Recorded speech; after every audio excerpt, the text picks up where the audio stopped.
ان الذین یکفرون بآیات اللہ ویقتلون النبیین بغیر حق، یقیناً وہ لوگ جو اللہ کی آیات کا کفر کرتے ہیں اور انبیاء کو قتل کرتے رہے ہیں ناحق، ویقتلون الذین یامرون بالقسط من الناس، اور قتل کرتے رہے ہیں یا قتل کرتے ہیں ان لوگوں کو انسانوں میں سے جو عدل کا حکم دیتے ہیں۔ اس لیے کہ انصاف کی بات تو پسند نہیں ہوتی کسی کو، سچی بات الحق مر، تو بہت سے مواقع پر ایسا ہوتا ہے کہ حق گوئی کی پاداش میں کوئی حق گو انسان جو ہے اسے اپنی جان سے ہاتھ دھونے پڑتے ہیں۔ تو یہاں پھر دیکھیے قسط کا معاملہ آیا ہے، عدل۔ اللہ قائم بالقسط ہے، اور اللہ کے محبوب بندے وہی ہیں کہ جو انبیاء کے علاوہ وہ لوگ کہ جو عدل کا حکم دیں، انصاف کا ڈنکا بجانے کی کوشش کریں۔ تو فرمایا وَيَقْتُلُونَ الَّذِينَ يَأْمُرُونَ بِالْقِسْطِ مِنَ النَّاسِ، تو ایسے لوگ جنہیں کہ جو کہ ایسے لوگوں کو قتل کریں فَبَشِّرْهُمْ بِعَذَابٍ أَلِيمٍ، تو اے نبی انہیں بشارت سنا دیجئے دردناک عذاب کی۔ اس میں ایک طنز ہے، بشارت، عذاب کی بشارت، یہ طنزیہ کلام ہے۔ اولئک الذین حبطت اعمالہم فی الدنیا والآخرہ، یہ وہ لوگ ہیں کہ جن کے تمام اعمال دنیا اور آخرت میں حبط ہو گئے۔ قریش کو یہ زوم تھا کہ ہم خادم کعبہ ہیں اور ہمارے پاس جو ہے یہ لوگ آتے ہیں، حج کرتے ہیں، ہم ان کی دعوت کرتے ہیں، کھانا کھلاتے ہیں، پانی پلاتے ہیں، سقایا ہے، تو ہماری اتنی خدمتیں ہیں، اللہ تعالیٰ کے ہاں جو ہے ہمیں بہرحال ان خدمتوں کے حساب میں ہمیں بخش دیا جائے گا۔ فرمایا وہ سارے اعمال حبط ہو جائیں گے اگر وہ شکل نہیں ہے۔ اگر تو صحیح پورے دین کو اختیار کرو گے تو ٹھیک ہے، ورنہ یہ کہ اولئک الذین حبطت اعمالہم فی الدنیا والآخرہ، بڑے سے بڑے چیریٹی کے کام کیے ہوں، چیریٹیبل انسٹیٹیوشنز قائم کر دی ہوں، کوئی حیثیت نہیں رکھتی اللہ کے نگاہ میں۔ وما لہم من ناصرین، اور ان کا پھر کوئی مددگار نہیں ہوگا۔ الم تر الی الذین اوتوا نصیبا من الکتاب، کیا تم نے غور نہیں کیا ان لوگوں کی حالت پر جنہیں کتاب کا ایک حصہ دیا گیا تھا؟ اوتو مجہول کا صیغہ، یہ جیسا کہ میں نے عرض کیا جہاں کوئی مذمت کا پہلو ہوتا ہے تو اس میں یہ مجہول کا صیغہ آتا ہے۔ جنہیں کتاب کا ایک حصہ دیا گیا تھا، یدعون الی کتاب اللہ لیحکم بینہم، اب انہیں بلایا جاتا ہے اللہ کی کتاب کی طرف کہ وہ ان کے مابین فیصلہ کرے۔ ثم یتولی فریق منہم وہم معرضون، پھر ان میں سے ایک گروہ جو ہے پیٹھ موڑ لیتا ہے اعراض کرتے ہوئے، یعنی یہ کہ مانتے بھی ہیں کتاب کو لیکن اس کے فیصلے کو تسلیم کرنے کے لیے تیار نہیں۔ ذالک بانہم قالوا لن تمسنا النار الا ایاما معدودات، یہ مضمون آ چکا ہے سورہ بقرہ میں۔ یہ کیوں ڈھٹائی ہو رہی ہے؟ جو مانتے بھی ہیں اور پھر عمل نہیں کر رہے۔ انہیں بتایا جاتا تم اس کتاب پر ایمان رکھتے ہو، اس میں یہ لکھا ہے یہ سود حرام ہے، کیا کر رہے ہو، یہ شے حرام ہے، کس کام میں لگے ہوئے ہو؟ لیکن نہیں، کیوں اڑ جاتا ہے انسان؟ اس کی تشخیص کر دی۔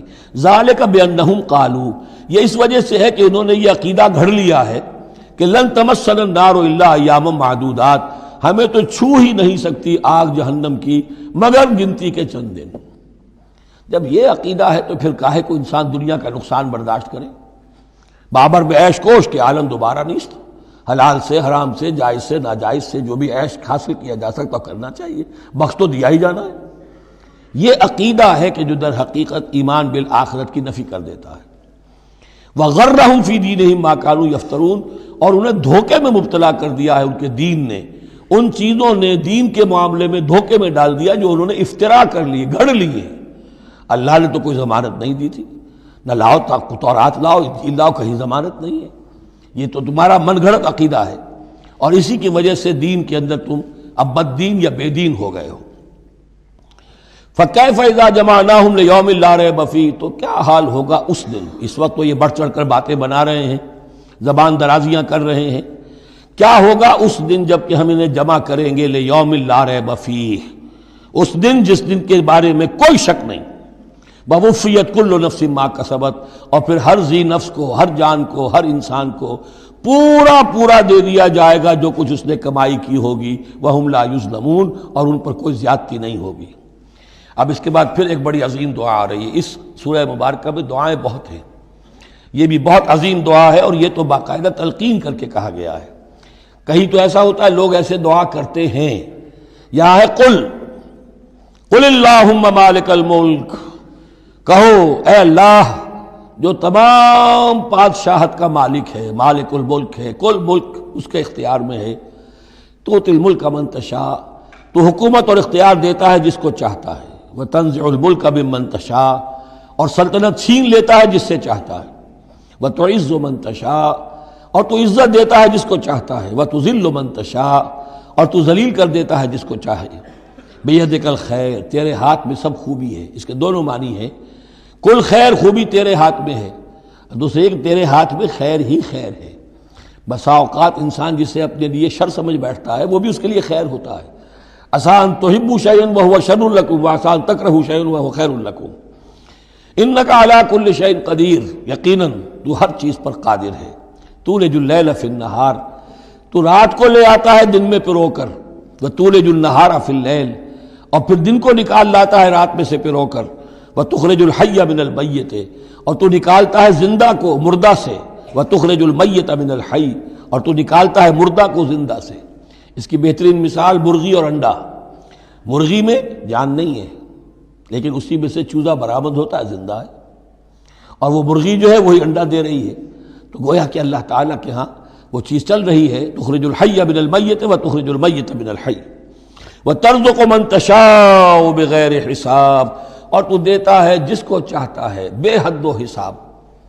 لا يتخذ المؤمنون الکافرین اولیاء من دون المؤمنین، اہل ایمان نہ بنائیں اپنے دوست کافروں کو، اولیاء ایسا دوست جو قلبی دوست ہو، جو رازدار بھی ہو جاتے ہیں، پشت پناہ بھی ایک دوسرے کے سمجھے جاتے ہیں۔ یہ تعلق کفار کے ساتھ اختیار کرنے کی اجازت نہیں ہے۔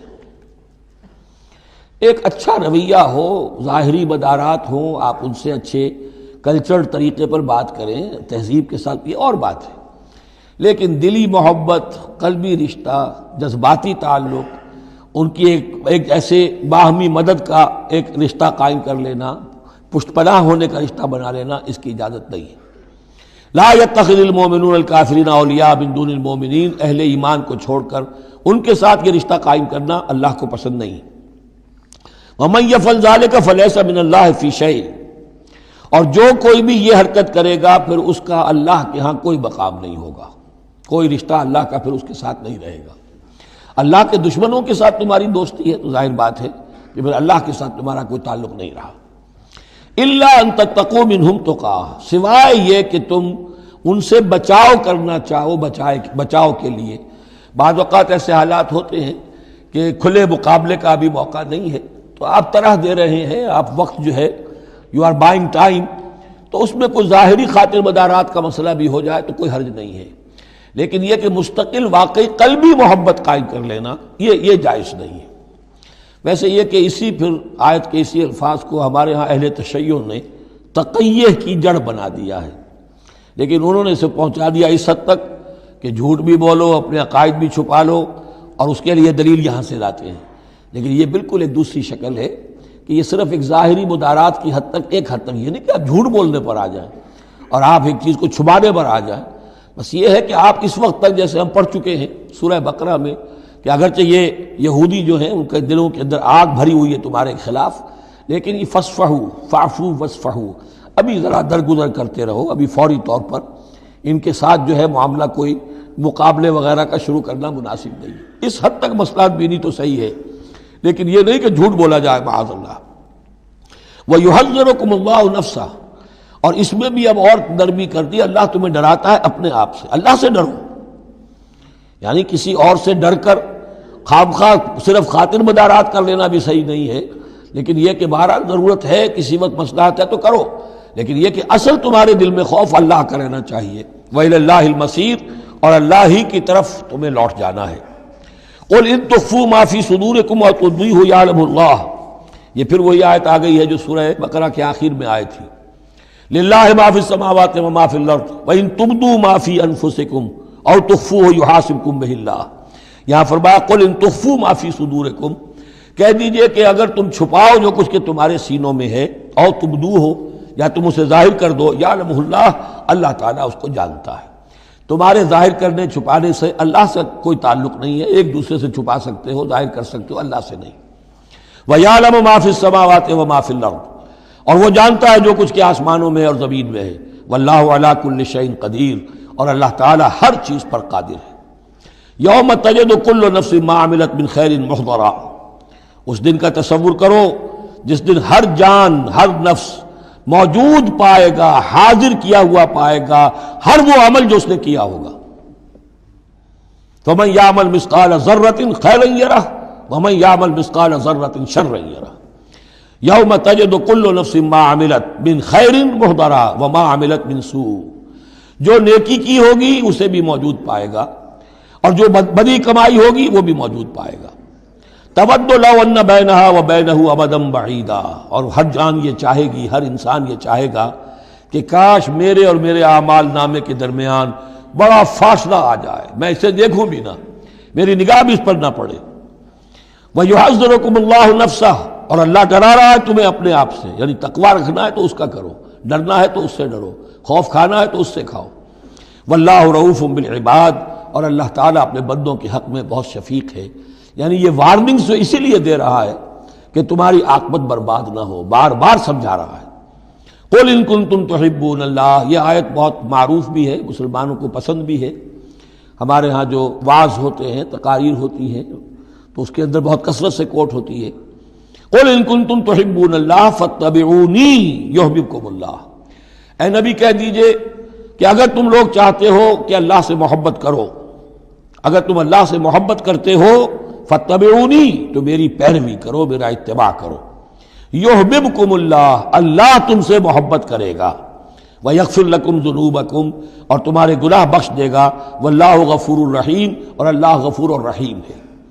قُلْ اطیعوا اللَّهَ وَالرَّسُولَ، کہہ دیجئے اطاعت کرو اللہ کی اور اس کے رسول کی، فَإِن تَوَلَّوْا فَإِنَّ اللَّهَ لَا يُحِبُّ الْكَافِرِينَ، اور اگر وہ پیٹھ موڑ لیں تو اللہ کو ایسے کافر پسند نہیں ہے۔ یہ دو آیتیں اس اعتبار سے بڑی اہم ہیں کہ اس میں رسول کے لیے دو الفاظ آئے ہیں، اطاعت اور اتباع۔ اطاعت اگر نہیں ہے تو کفر ہو گیا، اطاعت تو لازم ہے، لیکن اطاعت کس چیز میں ہوتی ہے؟ جو حکم دیا ہے یہ کرو، آپ کو کرنا ہے۔ اتباع اس سے اوپر کی شے ہے، انسان خود تلاش کرے حضور کیا کرتے تھے، اور چاہے آپ نے نہیں فرمایا کہ یہ کرو لیکن آپ ان کی پیروی کر رہے ہیں، یہ گویا کہ دائرہ وسیع ہو گیا۔ جس سے محبت ہوتی ہے اس کا انسان جو ہے اس کی ہر طرح سے اس کے ساتھ ایک مناسبت پیدا کرنا چاہتا ہے، کیسا لباس اس کا ہے ویسا ہی لباس اپنا بنائے، کیا چیزیں اس کو پسند ہیں کھانے میں وہی چیزیں خود بھی کھائے اور پسند کرے۔ تو یہ چیزیں جس کا حکم نہیں ہے، جیسے کہ ایک صحابی کا واقعہ آتا ہے کہ وہ ایک مرتبہ آئے اور انہوں نے اس وقت یہ دیکھا، ایک ہی مرتبہ آئے ہوں گے کہیں باہر سے بدو صحابی، کہ حضور کے کرتے کے بٹن لگے ہوئے نہیں تھے۔ انہوں نے ساری عمر پھر اپنے کرتے کے بٹن نہیں لگائے، حضور نے حکم تو نہیں دیا تھا، دیکھا یہ کہ محمد اس شان میں تھے اس وقت، تو پھر اس کے بعد اسی کو لازم کر لیا۔ اس اتباع میں یہ بات بھی آ جائے گی کہ اگرچہ دین کے کچھ تقاضے ایسے ہیں کہ جس درجے میں محمد الرسول اللہ صلی اللہ علیہ وسلم نے ان کو پورا کیا، اس درجے میں پورا کرنا کسی انسان کے بس میں نہیں ہے، پھر بھی اس کی کوشش کرتے رہنا یہ اتباع کا تقاضا ہے۔ مثلا حضور نے کوئی مکان نہیں بنایا، حضور نے کوئی جائیداد نہیں بنائی، حضور نے جیسے ہی وحی کا آغاز ہوا کوئی دنیاوی کام نہیں کیا، کوئی تجارت نہیں کی، ایک ایک لمحہ اپنی توانائی کی ایک رمق وہ لگا دی کس کام کے لیے؟ اللہ کے دین کی دعوت اور اللہ کے دین کی اقامت، اس کو قائم کرنے کے لیے۔ اب سب کے لیے تو اس مقام تک تو پہنچنا مشکل ہے، لیکن یہ کہ آئیڈیل یہ رہے، اسی کی طرف انسان چلنے کی کوشش کرتا رہے، میکسیمم جتنا بھی اپنا وقت فارغ کرے، اپنے وسائل فارغ کرے اور لگائے اس کام کے اندر، تو اتباع کا جو ہے کم سے کم تقاضا اس وقت پورا ہوگا۔ ہاں جو حکم دے دیا گیا، یہ حلال ہے، یہ حرام ہے، یہ فرض ہے، یہ واجب ہے، اس کا تو اگر معاملہ اس کی پیروی نہیں ہو رہی تو پھر تو وہ کفر ہے۔ لیکن اتباع اگر آپ کر رہے ہیں تو اتباع جو ہے وہ پھر اللہ کا محبوب بن جانا ہے۔ اگر تم اللہ سے محبت کرتے ہو تو میرا اتباع کرو، میری پیروی کرو، دیکھو میں کیا کر رہا ہوں، میرے کیا شب و روز ہیں، کن کاموں میں میری توانائیاں لگ رہی ہیں، کیا دلچسپیاں ہیں میری دنیا کے اندر، ان چیزوں کے اندر تم میری پیروی کرو۔ فاتبعونی یحببکم اللہ، تم اللہ کے محب نہیں محبوب بن جاؤ گے۔ واللہ غفور الرحیم، اور اللہ غفور الرحیم ہے۔ باقی دوسرا درجہ جو نچلا ہے، قل اطیعوا اللہ والرسول، اطاعت تو اللہ اور اس کے رسول کی کرنی ہی کرنی ہے۔ فإن تولوا، اور اگر اس اطاعت سے بھی موڑے، فإن اللہ لا يحب الکافرین، تو اللہ کو ایسے کافر تو پسند نہیں ہے، کیونکہ پھر اطاعت رسول کا انکار تو کفر ہو گیا۔ یہاں وہ پہلا حصہ جو ہے نصف اول کا ثلث اول، یعنی نصف اول جو ہے سورہ مبارکہ کا، میں نے عرض کیا تھا کہ اس میں پہلی آیات 32 ہیں، جنرل ہیں، تمہیدی ہیں، دین کے بڑے جو گہرے اصول ہیں وہ ہیں، دعائیں تلقین کی گئی ہیں، محکمات اور متشابہات کا فرق واضح کیا گیا ہے۔